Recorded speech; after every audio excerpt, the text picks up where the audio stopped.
오늘 우리가 보고 있는 말씀은 누가복음 20장 말씀입니다. 20장 제일 끝부분에 보면 우리 주님께서 서기관들을 책망하시는 장면이 나오죠.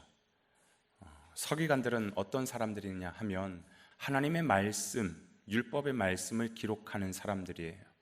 그러니까 하나님의 말씀을 잘 알겠죠. 그래서 사람들에게 이 하나님의 말씀을 가르치기도 했었습니다. 영적 지도자들인 것이죠. 그런데 그런 그들을 주님께서 책망하시는 거예요.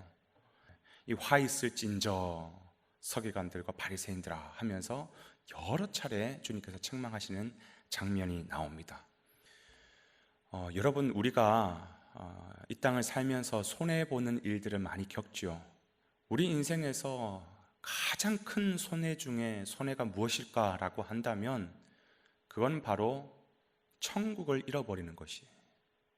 마지막 주님 앞에 섰을 때 나 너 모른다라고 하시면서 우리가 천국 백성 되지 못하는 것, 여러분 얼마나 억울한 인생이겠습니까?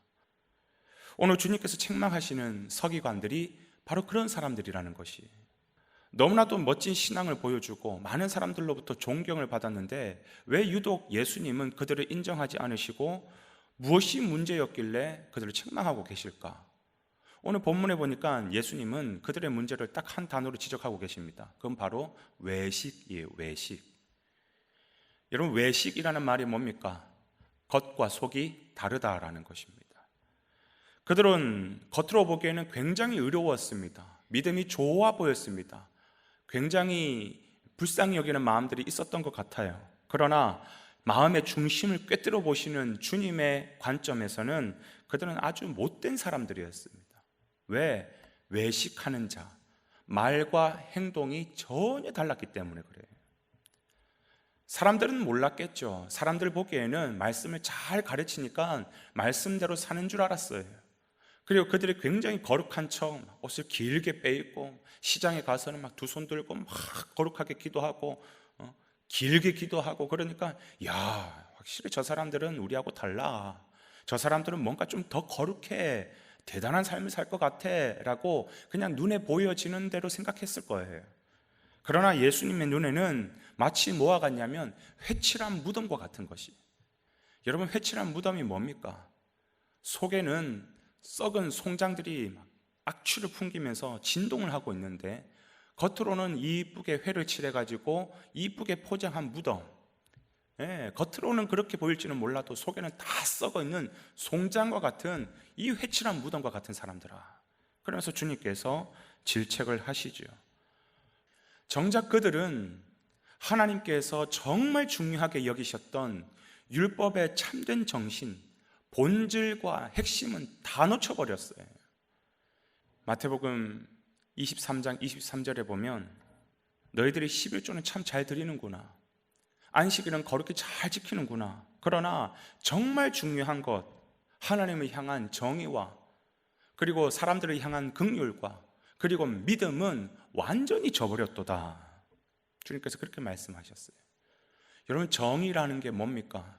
정의는 옳은 것은 옳게 보고 그른 것은 그르게 보는 것, 정확하게 보는 것. 그러나 그들은 사람들이 바라볼 때는 거룩한 척하는 거예요.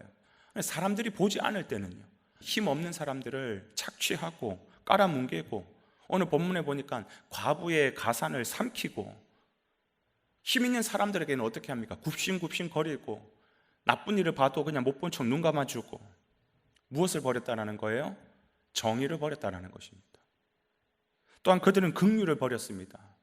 사람들이 볼 때는 착한 척 다 하는 거예요. 아유, 저 사람 불쌍하네, 도와줘야지, 사람들 다 나를 보겠겠지, 그러면서 그 사람을 도와주고.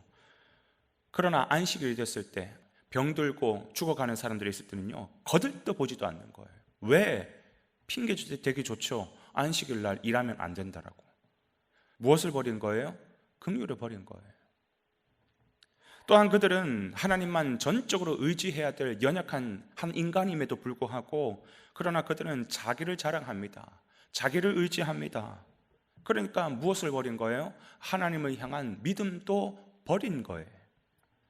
이 모습을 보면서 주님께서는 심지어 뭐라고 표현하시냐면 마태복음 23장 24절은 이렇게 표현합니다. 너희들은 하루살이는 걸러내고 낙타는 삼키도다. 하루살이와 같이 별 볼 일 없는 조그만 것은 그냥 그건 이렇게 먹으면 되는데 그건 다 걸러내고 있는 거예요. 그런데 낙타를 삼킨다? 여러분, 낙타를 삼킬 수가 있습니까? 그 큰 게 들어갈 수 있습니까? 그거는 뱉어내야 되는 거죠. 근데 그거는 아무도 모르게 그냥 꿀떡꿀떡 삼키는 거예요. 사실 별거 아닌 그런 거 가지고는 다 걸러가지고 다 드러내고 다 자랑하고 그러면서도 정말 중요한 주님께서 말씀하신 큰 본질, 낙타와 같이 큰 본질은 뭡니까? 정의와 긍휼과 하나님을 향한 믿음은 그냥 사람들이 안 보니까 꿀떡꿀떡 삼키면서 다 없애버리는 거예요.